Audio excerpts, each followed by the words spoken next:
Well, ladies and gentlemen, our next speaker is Mr. Prasanth P. He is the head of sourcing, vendor development and logistics at 𝗧𝗧𝗏𝗧 Group. Mr. Prasanth is a versatile professional with 24 years of industrial experience, having completed his graduation in engineering and post-graduation in operations. He has worked in reputed organizations like 𝗕𝗧𝗏 Motors, 𝗘𝗱𝗏, and Daimler India, and is presently working in a tube investments division of the 𝗧𝗏𝗏 Group. Can we have a round of applause for Mr. Prasanth P? Very good morning to all of you. So, I am Prasanth from 𝗧𝗏𝗏 Group headquartered in Chennai. Just to give a quick intro, 𝗧𝗏𝗏 Group is a diversified conglomerate. It has businesses like Tube Investments of India, which has the TI Cycles, the Tube Products of India, CG Power, Charting Gears, starting from there to Parry Sugars, Cholamandalam, Finance and Coromandel Fertilizers. We are also foraying into EV three-wheelers, tractors and shortly into SCVs and LCVs. So that's about the group. Typically when this topic was given, I was just thinking about where to draw parallels. So the parallel actually, the last 3-4 years, we did a lot of activity in our cycles division. Cycles parallelly, if you see, for those of you who are still wondering, do bicycles still exist? Yes, they do exist. And we cater close to 25 lakh cycles to 30 lakh cycles in a year. That's the number that we do. And 3 years back, we had close to 11 warehouses across the country. So that was how the entire thing was set up. A huge inventory sitting in the raw material, a huge inventory sitting in work in progress, and a huge inventory sitting in finished goods. So we had inventory everywhere. And a business like bicycles, where you have very thin margins, it is very, very vital that you take care of your inventory. Otherwise, your cash flow is going to get. So this is how it all started. So let me take you through the journey. It might not be very specific to what we did. I put some generic slides. Happy to connect with you in the day if you want any specific details about how it went through.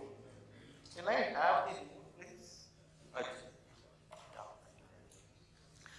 So when we talk about the word inventory, probably what happens in a scenario where you have a big company or a big MNC is there. Normally they say strategic sourcing, then site sourcing, then there is a logistics. Why should strategic sourcing worry about inventory? They don't normally worry about it. And that's how I was also there. And when you go up the level, when you see the entire picture, then you feel we are the people who give birth to a product. Make it a component, bring it inside, and that is where the entire cash flow starts. So it is very, very vital for us to focus on inventory oriented thoughts when we probably source parts. So that's how it's coming. Initially, we were taught probably inventory is a necessary evil. That's what I remember reading in books. Then came JIS, Kanban, Japanese, a lot of people teaching us. It has come a long way. There is no doubt about it. But still, I think now it is going into a second phase. And that's what the discussion is all about. Today, with 25 lakh vehicles, what I said, which we distribute across the country, we have 0 FG and raw material close to 1 day, which we had close to 1 month earlier. So, I will just touch upon what are the things that we think. You might think it is a very basic slide. Outdated technology. We are talking about AI, ML, RPA, and you are talking about outdated technology. Believe me, there are a lot of suppliers still existing in India with outdated technology.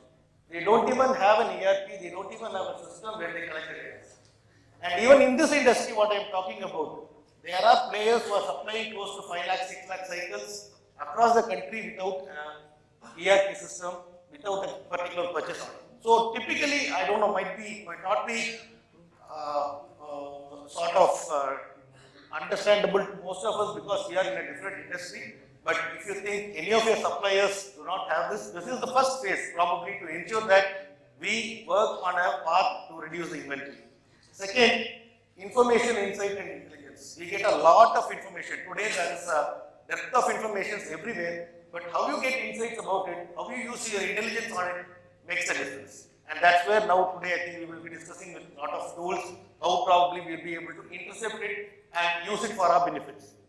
Organization is again, coming to a bigger MNC, bigger companies, where you have a separate finance department, where you have to get your procurement cost that has been finalized, a bottom cost that has been done, go get an approval from them. So these processes, it's a big headache for most of the people who would have worked as buyers and come up in buying. They know the issue that happens there. So this organization probably a CFP level of working, where you think about all the pros and cons at the start when you create a process for buying component as a company. And poor communication is typically, again, as I told, when you have different purchasing, site, strategy, logistics, these three departments don't actually gel together. There will be a person who does a PPAP, brings a component inside, then there will be a person who makes a PO, brings it inside, then there will be another logistics guy who talks about the entire inventory, who is worried about how much he needs to keep, why he has to keep, and all this happens. If there is a clear interaction, communication when you source parts, I think most of the things can be addressed. I'll tell you how, probably in the coming slides. Finally, monitoring and controls. We all know if there is no monitoring, there is no control, and if there is no control, sourcing is a very, very dangerous area where a lot of non-compliance can happen. So it becomes so vital that we need to have monitoring and controls in place, and as much as possible, it has to be digitized. So while discussing with suppliers, I know most of us have an on-site assessment sheet, which probably our team goes, they go to the supplier, audit them, then they approve them and do it. But here I make a slight change. The thought process has to be in terms of managing the inventory, managing the cost. So when we talk about cost, my assumption or what I also tell my team is, think about the moment you bring in the component, it is going to stay there. It is going to stay there until it gets converted into a finished good. So imagine how much of cost is going to sit there. It is going to sit idle. So that sort of a thought process should come in rather than just focusing on target cost and then going and bringing it from the supplier. Quality, similarly, as I told, today I told you that I operate on a one-day RM. And what happens if there is a quality issue? Finish. That day's production is gone. So that should be the thought process. I know we all have quality standards. We have our own PPAP methodologies to finalize the supplier, bring things inside. There is no doubt about it. However, the thought process should be, if something happens in quality, if it is getting rejected, in a very, very small inventory case, you are going to lose a day's production. So that should be the thought process that should go to all our buyers when they discuss on quality part during a sourcing activity. The third is delivery. Delivery, as you know, there are a lot of models now. There are hub and spoke models. There are direct dispatches that customer has it. There is a direct dispatch which the supplier brings it. So this is also very, very vital when we finalize the supplier, because the delivery, if it is going to be from his end, if there is an inventory, if it is going to sit near our premises, then it is going to be completely free. Similarly, innovation. So these three are basic. For any procurement person, QCD is basic, I know. But the only idea of putting it here is, please imprint a thought that this is going to be more vital if we are going to manage the inventory at a very, very, very small level. Similarly, innovation. I think now most of them are thinking about it, and this was not even in any of the questionnaires that I saw. Innovation, whether the supplier is ready to innovate, whether the supplier is ready to accept whatever we say, this sort of a thought process, you need to ensure that during audit process, it is coming in the supplier's acumen. Communication, today we know there is a lot of communication methodologies, but are we having regular communication to suppliers? Is the attitude of the supplier, is he really responding to what we ask? Is the supplier really capable of delivering? Is he able to understand it? So these things are something that we need to see by connecting with suppliers. Finally, ESG, I think a lot has been spoken about it. So this is also one thing that we need to put in. So these 6 or 7 things, please look at a phase where it is going to affect the cash flow of the company, and accordingly let us have a discussion with suppliers by doing it. So you all might be thinking, what is procurement going to do? As I told earlier, what is the role of procurement here? I only go, I source a part, I'm given a target cost, I bring it inside. Not really. So what all you can do probably to ensure that the inventory is kept minimal? Lead time, we can see a lot in reducing the supply chain lead time. It is very evident whether you bring the suppliers near to your area of manufacturing, whether you ensure that you have a hub and spoke model, whether you ensure that the supplier has something to directly keep it something as a vendor managed inventory in your warehouse rather than in his place. So there are various technologies which you can do during the sourcing point itself, not really required that you should do now. Reducing manufacturing lead time. This is again something that I am talking about, the supplier's manufacturing lead time, which probably we control. We can think at alternate processes, we can see how this manufacturing lead time can be caused. ABC analysis, this I think most of you would be aware how to classify things on A, B and C to ensure that whether it is going to be made to stock or made to order. So if you are going into a made to order scenario, then the ABC analysis is very, very critical. Vendor managed inventory, I think this also should be something that we all know. This is about ensuring that the vendor keeps his norms at his place. I'll just give you an example how we have worked now. I'm not putting it in this slide. We have told the vendors to keep a minimum inventory. I have close to 600 SKUs today in this product what I am talking about. This is 600 SKUs. The vendor probably keeps a min and max for every component, and based on that, the pull happens. Reduce MOQ. Yeah, here probably I don't know things like stickers, things like smaller fasteners. You have a big issue with MOQ. During sourcing point, please ensure that the MOQ is maintained. Obsolete stock, yes, we need to reuse it. We also can have a replenishment approach. Perpetual inventory, I think that is being taken every time. We need to take it, and buyers also should be responsible, and the aging of this perpetual inventory should be taken across. And we can also try about deploying accurate forecasting models. So finally, ensure that the supplier rapport is there. The other two is very, very important for a procurement way. It is for a running organization where you can think about standardizing components. The more you standardize components, the more the complexity of the supply chain, the less the complexity of the supply chain is.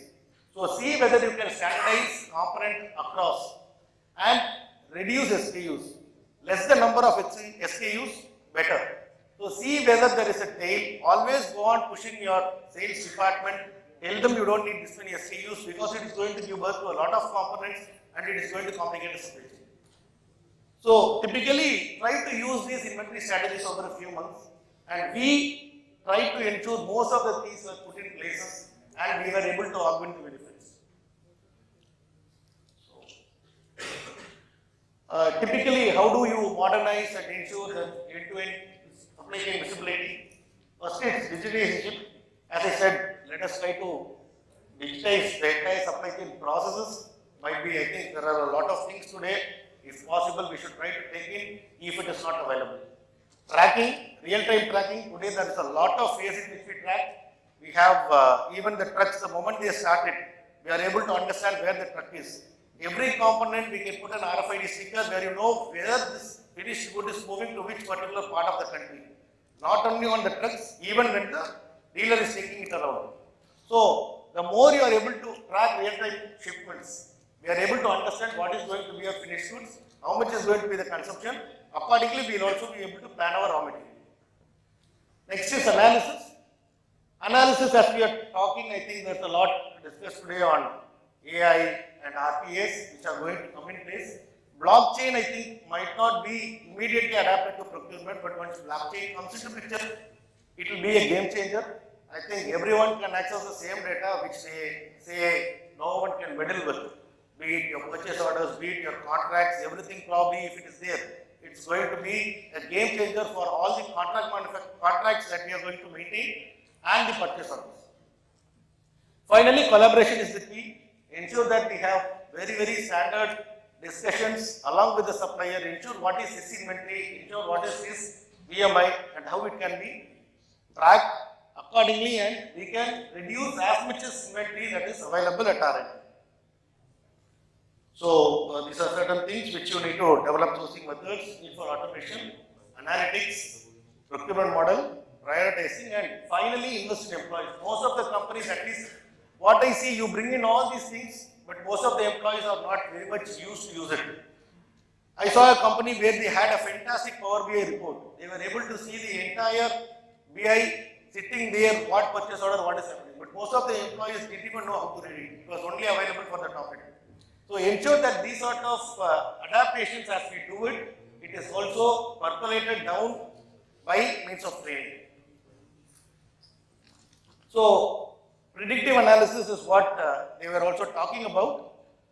So how did we do? We also adapted a tool, which is a supply chain tool. I think the name was Plan Message. So we had to first centralize all the data. Number one, estimate the lead time, including what is the machine supplier lead time and the transportation lead time, and then put it inside.